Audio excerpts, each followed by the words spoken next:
الحمدللہ رب العالمین والصلاة والسلام علی سید المرسلین اما بعد فاعوذ باللہ من الشیطان الرجیم بسم اللہ الرحمن الرحیم. پڑھیے الصلاة والسلام علیک یا رسول اللہ وعلی آلک واصحابک یا حبیب اللہ. الصلاة والسلام علیک یا نبی اللہ وعلی آلک واصحابک یا نور اللہ. درود پاک پڑھنے کے بے شمار فضائل و برکات ہیں. میرے آقا مدینے والے مصطفیٰ صلی اللہ تعالی علیہ وسلم کا فرمان ہے. آقا فرماتے ہیں کہ جو مجھ پر ایک بار درود پاک پڑھے اللہ کریم اس پر اپنی 10 رحمتیں نازل فرماتا ہے. جس نے مجھ پر 10 بار درود پاک پڑھا اللہ کریم اس پر اپنی 100 رحمتیں نازل فرماتا ہے. جس نے 10 بار درود پاک پڑھا اللہ اس پر 100 رحمتیں نازل فرماتا ہے. ومن صلی علیہ 100 صلی اللہ علیہ الفا. جو 100 درود پاک پڑھے اللہ 1000 رحمتیں نازل فرماتا ہے. ایک درود پر 10 رحمتیں، 10 درود پر 100 رحمتیں، 100 درود پر 1000 رحمتیں، یعنی ہر درود پڑھتے جائیں اور 10 رحمتیں لوٹتے جائیں. یہ کتنی خوبصورت کیلکولیشن ہے. مگر اس حدیث کا جو اگلا حصہ ہے نا وہ اور زیادہ خوبصورت ہے. میرے آقا فرماتے ومن صلی علیہ الفا. جس نے مجھ پر 1000 بار درود پاک پڑھا اب اس کو کیا ملے گا؟ آقا فرماتے ہیں کہ اس کا کاندھا میرے کاندھے سے جنت کے دروازے پر چھو رہا ہوگا. زحمت کتفہ کتفی علی باب الجنہ. یعنی وہ جنت میں میرے ساتھ ایسے جائے گا کہ اس کا کاندھا میرے کاندھے سے چھو رہا ہوگا. گاؤں گوٹ کے لوگ تھے نا، زندگی بڑی اچھی تھی کہ جلدی سو جاتے تھے، جلدی اٹھ جاتے تھے، فضول کاموں میں اتنا ٹائم لگتا نہیں تھا. مگر اب گاؤں میں بھی موبائل فون آ گیا ہے، ادھر بھی انٹرنیٹ آ گیا، ادھر بھی ٹی وی آ گیا. اب یہاں کے لوگ بھی جناب راتے جاگنے لگے، یہاں کے لوگ بھی فضول کاموں میں ٹائم گزارنے لگے. ورنہ سچی بات یہ ہے کہ ان فضول کاموں سے بچ کر اللہ اور اس کے رسول کے ذکر میں اپنا وقت گزاریں تو کتنی برکتیں مل جائیں گی. میں ایک چوٹ کرنے کے لیے ایک بات کرتا ہوں. اگر یہ اعلان ہو جائے کہ صحرائے تھر میں جو جتنے بار درود پڑھے گا اتنے 1000 روپے ملیں گے. ہاں دیکھو کتنا خوش ہو گئے. ایک درود پر 1000، 10 درود 10,000، لاکھ درود اوئے ہوئے اس کے تو پتہ نہیں کتنے لاکھ بن جائیں گے. تو اب ذرا سوچو، میں آپ سے پوچھتا ہوں 1000 روپے پر درود پاک ملے تو شاید ہم تسبیح چھوڑے ہی نہ ہم بولے اور کوئی کام ہی نہیں کرنا بھائی، روز 1000 درود پڑھو اور لاکھوں روپے کماؤ. لیکن میں آپ سے پوچھتا ہوں دنیا کا 1000 روپے زیادہ ویلیو رکھتا ہے یا میرے رب کی 10 رحمتیں زیادہ ویلیو رکھتی ہیں؟ ایک رحمت کے آگے دنیا کی کوئی دولت کچھ نہیں ہے. 10 رحمتیں ہر درود پر. اچھا بہت سارے لوگ یہ ہوں گے جو بیمار ہوں گے، قرضے میں ہوں گے، فیملی کا کوئی مسئلہ ہوگا، گھر بار کا مسئلہ ہوگا، علاج کا پرابلم ہوگا، قرضے کا مسئلہ ہوگا، فصل زمین کا کوئی مسئلہ ہوگا. آپ سوچو یار کہ اگر آپ درود پڑھتے رہیں، رحمتیں برستی رہیں تو جس کے ساتھ اللہ کی رحمتیں ہوں گی اس کی مشکلیں حل کیوں نہ ہوں گی؟ تو آج سارے بھائی نیت کریں کہ فضول کاموں میں عجیب بس گپ شپ میں ساری رات گزار دیتے ہیں. آپ زندگی میں اپنے ذکر و درود کو شامل کریں اور سمجھو اس اپنی زندگی کی اہمیت کو سمجھو. ہماری زندگی یہ ہوٹل پر بیٹھ کر ٹی وی دیکھنے کے لیے نہیں آئی ہے. ہماری زندگی یہ موبائل فون ہاتھ میں لے کے گھنٹوں ضائع کرنے کے لیے نہیں آئی ہے. ذرا مل کر کہیے سبحان اللہ، اب کہیے الحمدللہ، اب کہو اللہ اکبر. کتنی دیر لگی؟ 30 سیکنڈ بھی نہیں لگے. ٹھیک ہے، آپ نے سبحان اللہ، الحمدللہ، اللہ اکبر کہا. شاید یہ سب آپ نے 10 سیکنڈ میں بول لیا، مگر آپ کو پتا ہے آپ نے کیا کما لیا؟ پہلے یہ بتاؤ اپنی دنیاوی زندگی میں 30 سیکنڈ میں کیا کماتے ہو؟ کچھ بھی نہیں، باتوں میں نکل جاتے ہیں. لیکن آؤ میں بتاتا ہوں، میرے نبی علیہ الصلوۃ والسلام کے سچے وعدے ہیں. جو ایک بار سبحان اللہ کہے اس کے لیے جنت میں درخت لگا دیا جاتا ہے. سبحان اللہ کہیں جنت میں درخت لگ جاتا ہے، الحمدللہ کہیں جنت میں درخت لگ جاتا ہے، اللہ اکبر کہیں جنت میں درخت لگ جاتا ہے. تو کیوں نہیں صبح و شام اللہ اور اس کے رسول کا ذکر کر کے جنت میں اپنے درخت اپنے باغات لگوا لو، تاکہ جب دنیا سے جائیں گے، مجھے ایک بات بتاؤ، جس کے جنت میں درخت لگے ہوں گے اس کو جنت میں جانے بھی تو دیا جائے گا نا۔ تو انشاءاللہ اللہ رسول کا ذکر کرو، جنت میں داخلہ بھی ملے گا۔ اللہ مجھے اور آپ کو فضول کاموں سے بچ کر خوب اپنا اور اپنے حبیب علیہ الصلوۃ والسلام کا ذکر کرنے کی توفیق عطا فرمائے۔ آئیے مل کر محبت کے ساتھ باآواز بلند درود پاک پڑھ لیں، صلو علی الحبیب صلی اللہ تعالی علی محمد صلی اللہ علیہ وسلم۔ پیارے پیارے اسلامی بھائیوں، آج میں نے ایک ایسی بیماری کے بارے میں آپ کو بتانا ہے کہ نارملی ہم اپنی جسمانی بیماریوں پر تو بڑی بات کرتے ہیں کہ یار بلڈ پریشر نہیں ہونا چاہیے، شوگر نہیں ہونی چاہیے، کولیسٹرول نہیں ہونا چاہیے، فلاں مرض نہیں ہونا چاہیے۔ اچھی بات ہے، اپنی صحت کا خیال رکھنا چاہیے، لیکن کچھ بیماریاں وہ ہیں جو بڑھ جائیں تو جان لے لیتی ہیں، جیسے ہماری جسمانی بیماریاں ہیں، لیکن کچھ بیماریاں وہ ہیں جو بڑھ جائیں تو ایمان لے لیتی ہیں۔ اب بتاؤ کون سی بیماری زیادہ خطرناک ہوئی، جان لینے والی یا ایمان لینے والی؟ جان تو ویسی جانی ہے، آج نہیں تو کل چلے جائیں گے، دنیا سے تو جانا ہی ہے نا۔ اور اگر بیماری کے عالم میں کوئی جاتا ہے اور صبر کر کے جاتا ہے تو اس کے گناہ بھی معاف ہو جاتے ہیں۔ بیماری تو گناہ معاف کروانے آتی ہے۔ جو وہ والی بیماری جس کا میں ذکر کر رہا ہوں جو ایمان لے سکتی ہے، اس کو کہتے ہیں باطنی بیماریاں، چھپی ہوئی بیماریاں۔ ان میں سے ایک دو بیماریوں کا میں نے آج آپ کو ذکر کرنا ہے، اور افسوس یہ ہے کہ یہ وہ بیماری ہے جو کون سا گھر ہے، کون سا معاشرہ ہے، کون سا گاؤں، کون سا شہر ہے جہاں یہ بیماری نہیں ہے۔ اور اس بیماری نے ہماری محبتیں ختم کر دی ہیں، ہمارا پیار ختم کر دیا ہے، ہمارا بھائی چارہ ختم کر دیا ہے۔ یہ کون سی بیماری ہے؟ اب ذرا غور سے سنیے، اور یہ بیماری کتنا بڑا جرم ہے یہ بھی ذرا سمجھیے گا۔ حضرت سیدنا ابن عباس رضی اللہ تعالیٰ عنہ کی خدمت میں کچھ لوگ گھبراہٹ کے عالم میں حاضر ہوئے اور عرض کی کہ ہم حج کی سعادت پانے کے لیے نکلے تھے، ہمارے ساتھ ایک آدمی بھی تھا، جب ہم ذات و صفاح کے مقام پر پہنچے تو وہ بندہ انتقال کر گیا۔ ہم نے اسے غسل و کفن کا انتظام کیا اور پھر اس کے لیے قبر کھودی۔ اب ذرا غور کیجئے گا، کہاں کون سے سفر میں جا رہا ہے وہ بندہ؟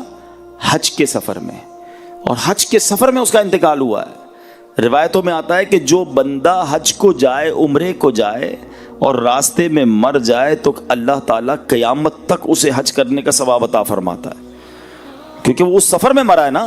اتنی بڑی ایک طرح سے سعادت ہے، مگر اس بندے کا حال دیکھو۔ کہتے ہیں ہم اس کو دفنانے کے لیے جب قبر کھودی تو دیکھتے ہیں کہ وہ پوری قبر کالے سانپوں سے بھر گئی۔ ہم گھبرا گئے، ہم نے جو ہے وہ دوسری قبر کھودی، دیکھتے ہی دیکھتے وہ قبر بھی کالے سانپوں سے بھر گئی۔ ہم پریشان ہو گئے اور ہم نے کہا حضرت آپ کے پاس آئے ہیں، بتائیے ماجرا کیا ہے؟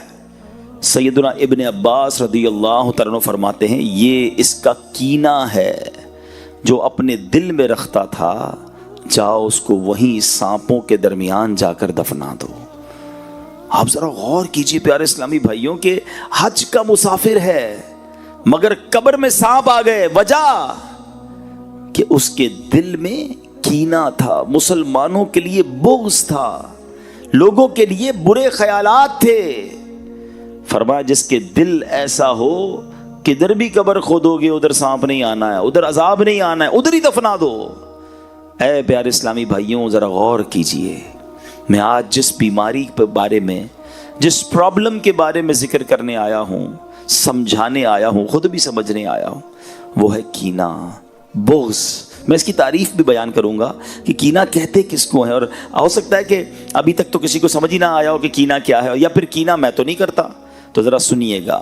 اب پہلے تو کینہ جو ہے اس کی تعریف تھوڑی دیر بعد بیان کرتا ہوں۔ ایک طرف آپ نے اس بیمار یا اس پرابلم میں جو شخص مبتلا ہے اس کا عذاب سن لیا، اب آؤ دوسری طرف انعام بھی سن لو۔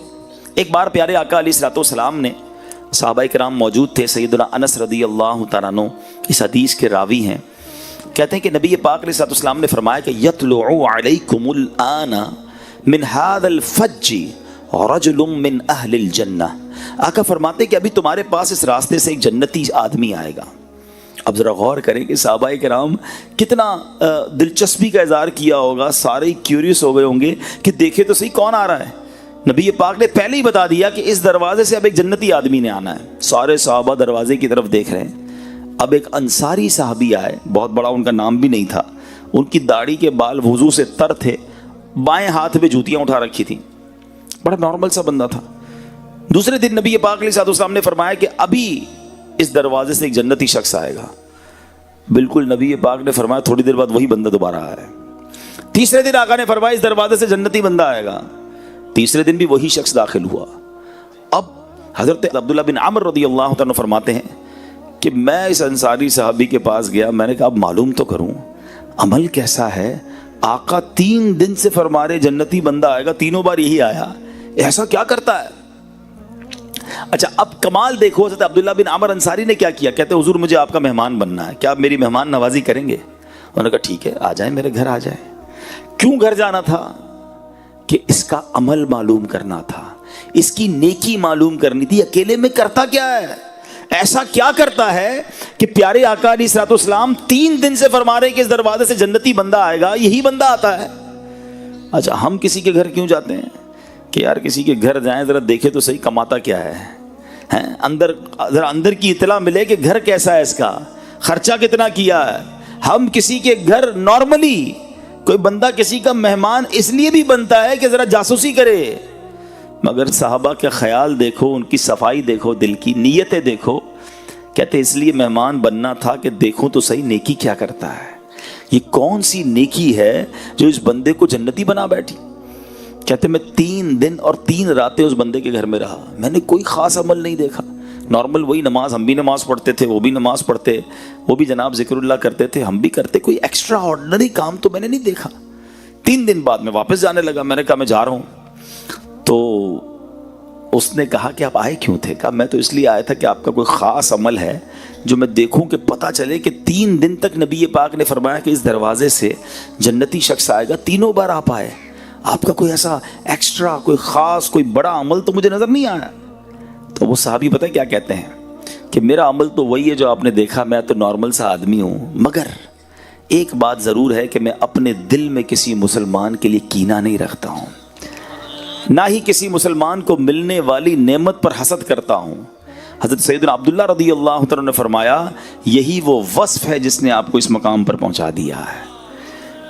اب دونوں باتیں یاد رکھیے، دل گندا تھا، کینہ تھا، بغض تھا، مسلمانوں کے لیے حسد تھا، برے خیالات تھے، تو حج پر جا رہا تھا مگر قبر میں سانپ آ گئے، اور دل صاف تھا، حالانکہ بظاہر کوئی بڑا عمل نہیں تھا، مگر نبی پاک 3 دن تک جسے جنت کی بشارت عطا فرما رہے تھے یہ وہی شخص تھا۔ اب ذرا اپنے دل کو چیک کر لو، ہمارا دل صاف ہے یا دل بھرا ہوا ہے، کینے سے بھرا ہے، بغض سے بھرا ہے، نہ کسی کی ترقی اچھی لگتی ہے، نہ کسی کا آگے بڑھنا اچھا لگتا ہے، لوگوں کے بارے میں بڑے گندے برے خیالات دل میں ہیں، بدلہ لینے کی خواہش ہے، یہ ترقی کیوں کر رہا ہے مجھے پرابلم ہے، یہ آگے کیوں بڑھ رہا ہے مجھے مسئلہ ہے، بڑا زمیندار بن گیا، اتنا سا کاروبار تھا اتنا بڑا کاروبار ہو گیا، ہمارے شہر میں کوئی پہچانتا نہیں تھا، پورے جناب تھر میں پورے سندھ میں لوگ پہچاننے لگ گئے اس کو، یہ تو بیرون ملک بھی چلا گیا ہے۔ وہ ترقی کرتا ہے تو تمہیں پرابلم کیوں ہو رہی ہے؟ اپنے دل سے پوچھو۔ پھر کینہ کس چیز کا نام ہے؟ اچھا پھر کینہ تو اور خطرناک ہے، ذرا غور کیجئے گا، یہ دل ہے نا، میں اور آپ آج اجتماع میں آئے ہیں، تھوڑی دیر کے لیے سمجھتے ہیں، ماشاءاللہ غور کیجئے گا، یہ دل ہے نا، میں اور آپ آج اجتماع میں آئے ہیں، تھوڑی دیر کے لیے سمجھتے ہیں، ماشاءاللہ اچھی بات ہے، صاف ستھرے آپ نے کپڑے پہنے ہوئے ہیں، کئی لوگوں نے آج اچھی سی ٹوپی نکالی ہے، کئیوں نے اچھی چادر نکالی ہوگی، ہو سکتا ہے عطر بھی لگایا ہوگا، امامہ پہننے والوں نے صاف والا امامہ نکالا ہوگا، اچھی بات ہے، اللہ رسول کے ذکر کے محفل میں آئے تو تیاری سے آنا چاہیے، لیکن ہم نارملی کیا کرتے ہیں، اپنے ظاہر کو بڑا صاف ستھرا رکھتے ہیں، کیوں کہ لوگ دیکھتے ہیں، جدھر بندوں کی نظر پڑنی ہے وہ لباس صاف، وہ چہرہ صاف، اچھی بات ہے، صفائی نصف ایمان ہے، اللہ لباس کو نہیں، اللہ کی نگاہ رحمت کہاں پڑتی ہے؟ دل پر، نبی پاک فرماتے ہیں ان اللہ لا ينظر الى صورکم واموالکم، اللہ تمہارے چہروں پر، تمہارے مالوں پر نظر نہیں فرماتا. کدھر فرماتا ہے؟ وَلَٰكِن يَنظُرُوا إِلَىٰ قُلُوبِكُمْ وَأَعْمَالِكُمْ، اللہ تمہارے دلوں اور تمہارے اعمال پر نظر فرماتا ہے. اب سوال یہ ہے، جو لوگ دیکھیں وہ صاف ہے، جو رب دیکھ رہا ہے وہ گندا ہے. سوچو کدھر زیادہ صفائی کی ضرورت تھی، لباس کی یا دل کی؟ جدھر رب کی نگاہ ہے. لوگوں کی نگاہوں کو تو ابھی بھی ڈاج دے سکتے ہیں کہ کپڑے پہ دھبا لگ گیا اوپر چادر رکھ لی، بنیان خراب ہو گیا اوپر کچھ اور پہن لیا، اندر کیا پہنا کسی کو نہیں پتا، کیونکہ لوگوں کی نگاہ صرف ظاہر پر ہے. مگر رب سے تو کچھ نہیں چھپا سکتے نا. دل میں جو چھوٹی چھوٹی برائی، چھوٹی چھوٹی گندگی بھی چھپا رکھی ہے وہ رب جانتا ہے، وہ علیم ہے، وہ خبیر ہے.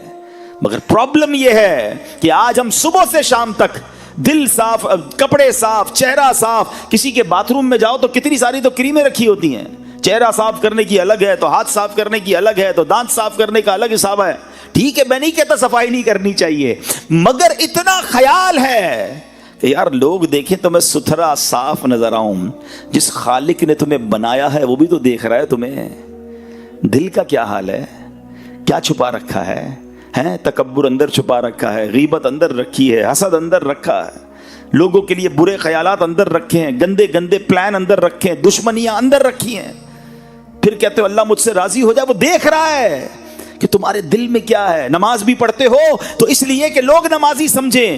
لوگ تو سمجھ لیں گے نمازی، رب جانتا ہے نیت کدھر کی ہے. صدقہ خیرات اس لیے دیا کہ لوگ سخی سمجھیں. لوگوں نے تو دیکھا کہ میرے ہاتھ سے پیسہ نکلا، غریب کو ملا، تصویر بھی کھنچ گئی. اللہ جانتا ہے کہ نیت کدھر کی ہے. اللہ کی رضا تھی یا لوگوں کو دکھانا تھا؟ اس سے نہیں چھپا سکتے، اسے کوئی ڈوج نہیں دے سکتا. یاد رکھنا، وہاں نہیں بات بنانے کی مجال. اعلیٰ حضرت کہتے ہیں وہاں نہیں بات بنانے کی مجال، چارہ اقرار ہے. کیا ہونا ہے ماننا ہی پڑے گا. ہاں مولا کیا تھا، میں نے دکھاوا کیا تھا، میں نے تکبر کیا تھا، میں نے بغض کیا تھا، میں نے دشمنی رکھی تھی، میں نے لوگوں کے لیے سب کیا تھا. ادھر نہیں بچ سکو گے. خدا را بات کو سمجھو، اپنا دل صاف کرو. اور دل میں جس بیماری کا آج میں ذکر کرنے آیا ہوں یہ بہت خطرناک ہے. اس نے ہماری محبتیں ختم کر دی، ہماری رشتہ داریاں ختم کر دی، ہماری دوستیاں ختم کر دی. ساتھ بیٹھتے ہیں، کھانا بھی ساتھ کھاتے ہیں، ایک ہی گھر میں رہتے ہیں، مگر دل میں ایک دوسرے کے لیے کینہ ہے. اچھا ملیں گے بھی مسکرا کر، ماشاءاللہ کیسے ہیں، ٹھیک ہے، سب خیر ہے. دل ہی دل میں ہو رہا ہوگا تباہ ہو جائے یہ بندہ.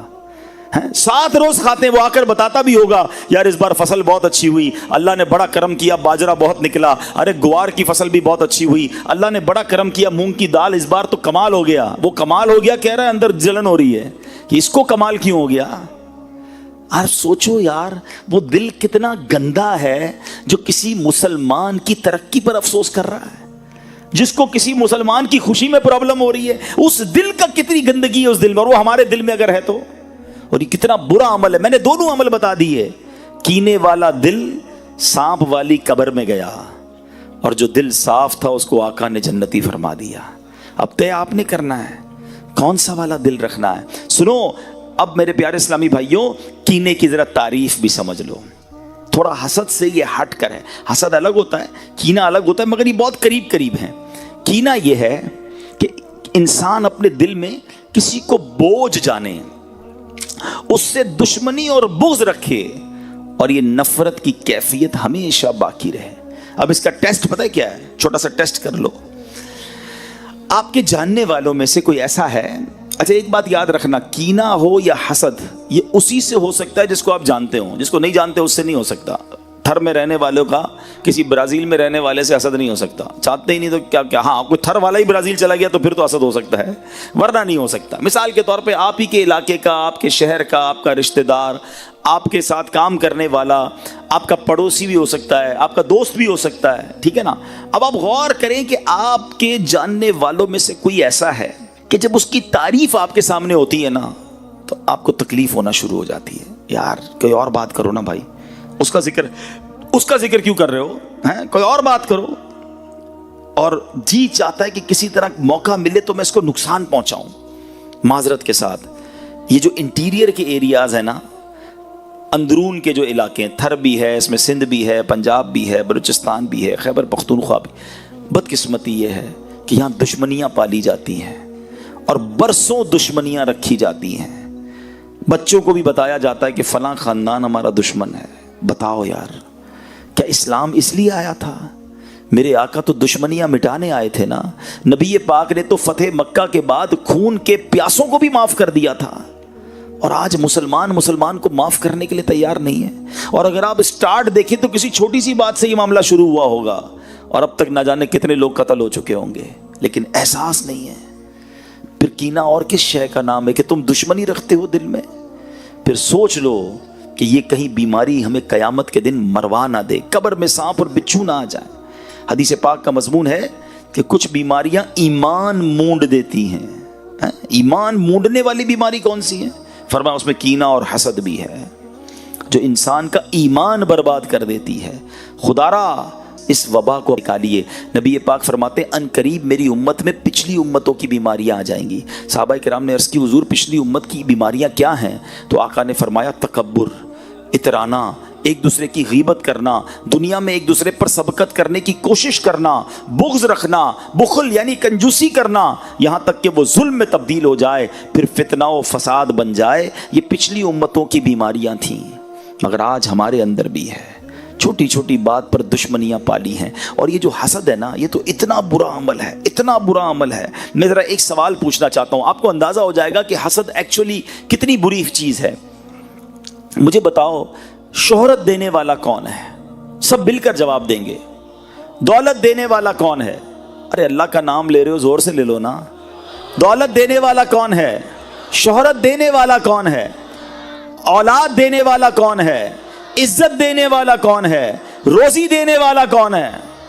جب سب دینے والا اللہ ہے، اور اگر وہ کسی کو دے رہا ہے تو تمہیں پرابلم کیوں ہو رہی ہے؟ کبھی سوچا یہ حسد کتنا برا عمل ہے کہ جس کو رب دے رہا ہے تمہیں اس میں پرابلم ہے.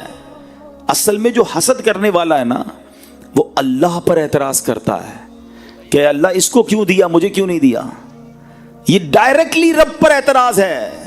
اور دنیا میں جو سب سے پہلے گناہ ہوئے تھے نا، ان میں سے سب سے پہلے جو گناہ ہوئے وہ یہی تو تھے. حسد تھا، تکبر تھا. کیوں قابیل نے حابیل کو قتل کیا تھا؟ حسد تھا.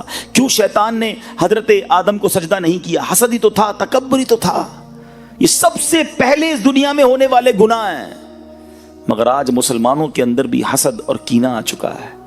حسد ہے کیا؟ حسد کہتے ہیں کہ کسی کو نعمت ملے نا تو بندے کو یہ تکلیف ہو کہ یہ نعمت اس سے چھن کر مجھے مل جائے، اور اگر مجھے نہ ملے تو کم از کم اس کی تو برباد ہو جائے.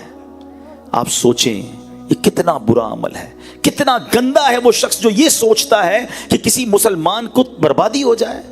ایک بات یاد رکھنا، جو دوسروں کا برا سوچتا ہے نا، اس کا خود ہی برا ہوتا ہے. کوئی کسی کا بگاڑ نہیں سکتا. ہاں، حسد کرنے والا جلتا رہے گا، کم کسی کا کچھ نہیں کر سکے گا. جو اس کے نصیب میں ہے اس کو مل کر رہنا ہے. ساری دنیا مل کر کسی کو نیچے کرنے کی کوشش کرے نا، اور اللہ نے عزت رکھی ہے تو کوئی نیچے کر نہیں سکتا. اور ساری دنیا مل کر کسی کو اٹھانے کی کوشش کرے اور نصیب میں ذلت لکھی ہے تو کوئی اس کو بچا نہیں سکتا. وَتُعِزُّ مَن تَشَاءُ وَتُذِلُّ مَن تَشَاءُ بِيَدِكَ الْخَيْرُ. اللہ جسے چاہے عزت دے، جسے چاہے ذلیل فرمائے، وہ اس کی شان کے لائق ہے. ہم اور آپ کون ہوتے ہیں؟ لیکن یہاں پرابلم ہے. ہمارا دوست آ کر ہمیں کہے کہ سائن نیا گھر لیا ہے، آئیے آپ کی دعوت ہے، جائیں گے اس کے گھر پہ بریانی بھی کھا کر آئیں گے، اور جیسے ہی باہر نکلیں گے پھر کہیں گے 2 نمبر کے پیسوں سے گھر بنایا ہے. سوچئے کتنا برا دل ہے کہ تمہیں کسی کی خوشی میں پرابلم ہے. کوئی بندہ آ کر کہنا نئی موٹر سائیکل لی ہے، اچھا ماشاءاللہ دکھاؤ تو صحیح، مٹھائی کب کھلاؤ گے؟ مٹھائی بھی کھا لیں گے. جیسے ہی جائے گا کہیں گے یہ چوری کے پیسوں سے لی ہے، سود کے پیسوں سے لی ہے. یعنی آپ سوچیں اللہ اسے دے رہا ہے، پرابلم تم کو. یہاں تک کہ کوئی حج اور عمرے پہ چلا جائے تو اس کے پیچھے بھی بری بری باتیں کر رہے ہوتے ہیں. وہ اللہ کے گھر جا رہا ہے، وہ مغفرت لینے جا رہا ہے، اور تم غیبت کر کے، تم حسد کر کے، تم کینہ پال کر اپنے اندر حرام جمع کر رہے ہو. کیوں سوچتے ہو ایسا؟ حسد کی ایک بڑی جائز پیاری صورت بھی ہے، اس کو عربی میں کہتے ہیں غبطہ اور رشک. وہ کیا ہے کہ اگر کسی کو آپ دیکھتے ہیں کہ اللہ نے اس کو اچھا چہرہ دیا ہے، شہرت نے اس کو اچھا چہرہ دیا ہے، شہرت دی ہے، دولت دی، اب اللہ سے دعا کرو نا، یا اللہ اس کو دی ہے مجھے بھی دے دے. اس میں کوئی حرج نہیں ہے.